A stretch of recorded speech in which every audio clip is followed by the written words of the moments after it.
Next two races, both Class 4s, both over the 1,200 metres. The first of them, race number 2, headed by Elite Spirit, who's first up since October behind Strathclyde on that occasion. Primero, beaten on the all-weather into 4th place in his last visit. That was in Class 3 company. Bond Elegance gets the blinkers back on. Born Dragon, last start winner at Happy Valley. Flying Gospel, of course, and distance winner 2 starts back. And down to Me Blanco, who makes his all-weather debut.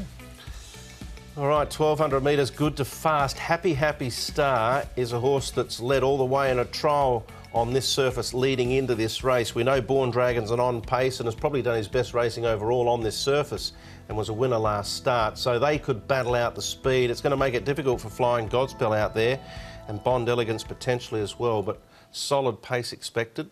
Money comes into this race with a lightish weight here, and he's a horse in form with a low barrier draw, should get a nice run.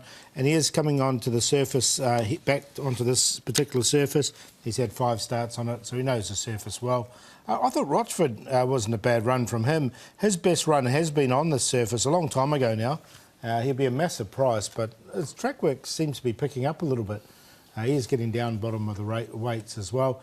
And I thought Me Blanco's work here wasn't too bad as well. He did catch the eye at his last start. He hit the line strongly, and he is coming onto the surface for the first time. So I thought he might run well with a change of surface. His track work suggests it. All right, it's a $15 chance at the moment. We'll start off with a last start winner. That was Flying Godspell. Sorry, this is 2 starts back actually for Flying Godspell, with Bond Elegance, Money, and Rochford further back there. Yep, Flying Godspell had the services of Dylan Moe on this occasion and was able to get up on the speed and fight on pretty strongly. And we know that he has done his best racing in that situation. He's won 2, and it's been the same scenario on both occasions.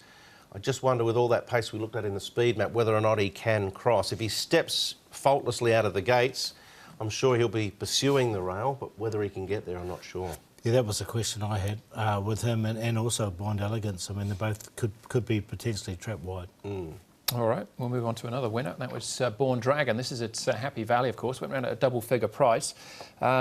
In theory, he's better on the all-weather too. Yep, he certainly is. And the horse that ran second to him ran a good race on the weekend in energetic class.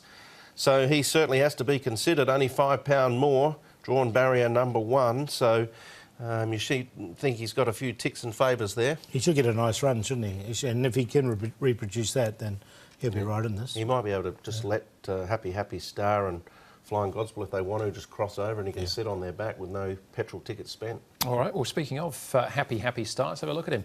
Trialling and was pretty dominant here. Yeah, I thought it was a really nice trial from him, and he did kick away and win really nicely. He comes onto the surface. He had 1 start. He was a minor placing last time, but just the way he wins this, I think from barrier 12, we know he's got good gate speed. We've seen him at Happy Valley lots of times. I think he can get across, and the surface shouldn't be too much of a problem for him. I think he can win. Yeah, when he did win his only race that he's won so far, which was last season, he looked a horse that has had quite a good future. There's been some times where it hasn't all worked out, and obviously some money's been lost on him in the process too, but if he crosses and finds the front, he'll be hard to beat. All right. So you're with him, Paul? Yeah, I'm with him. I'm going to put Happy Star on top to beat Money. It's a caller's nightmare there, isn't it? And in for third, Me Blanco. He's a horse who should be at pretty good odds. And Kirov always runs consistent races on this all-weather, but at $12, I like the price there, so I'd be going Happy Star. Geezy, that price, $12. Yeah, I'm with you, Paul. I've got him on top. I think they'll pursue the lead, and if they find it, he'll be very hard to stop. Kirov, I think, ran quite a good race, all considered. He covered a bit of extra ground. I think Matthew Poon will be looking to ride a little bit better on this occasion if he can from the better draw. Born Dragon has the good form on the surface and last start, and Primero's one that's been sort of hovering around, the win meter for a while now. So 3, 6, 7 and 2. All right, I'll stick with Born Dragon. Super effort at Happy Valley. And from barrier 1, if he doesn't lead, he'll take the shortcuts early on.